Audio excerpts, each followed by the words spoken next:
另外来看，这中兴大学是发生实验室爆炸的事件，这是一个研究生伫咧操作锂电池的时阵，那像因为伤小，这学生是反应真紧，所以甲电池刷起到走廊。加在伫咧爆炸的时阵，这学生是手过小可烫着尔，人无性命危险。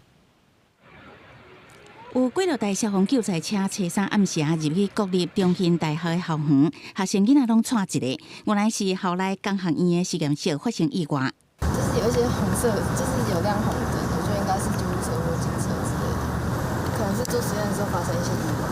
初三暗时6点外，国立中兴大学传出实验室爆炸意外，地点就伫咧应用科技大楼的5楼。当时一个姓杨的女研究生当伫使用锂电池做实验，操作的时阵好亲像是电压各样，电丝发热，赶紧刷起实验室外的走廊。无想到这个过程出现真大火焰，佮爆炸。有其他学生囡仔表示，锂电池虽然用途真快，不过实验过程爱特别细致。主要是锂电池这种东西，就是它不是一次就会爆炸，它是可以慢慢的燃烧起来的，所以是有足够的时间去把它灭火之类的。边的同学看这情形，赶紧用灭火器把火拍花，佮通报消防队。女研究生好佳在，敢若镜头有起烧烫伤，无性命危险。学校通报校安人员后续处理。学校表示，这个学生囡仔是当伫进行机器人相关实验的时阵，使用到锂电池，处理程序要依照安全操作程序。锂电池烧起来有可能会继续燃烧，所以他们把这个锂电池从实验室把它移到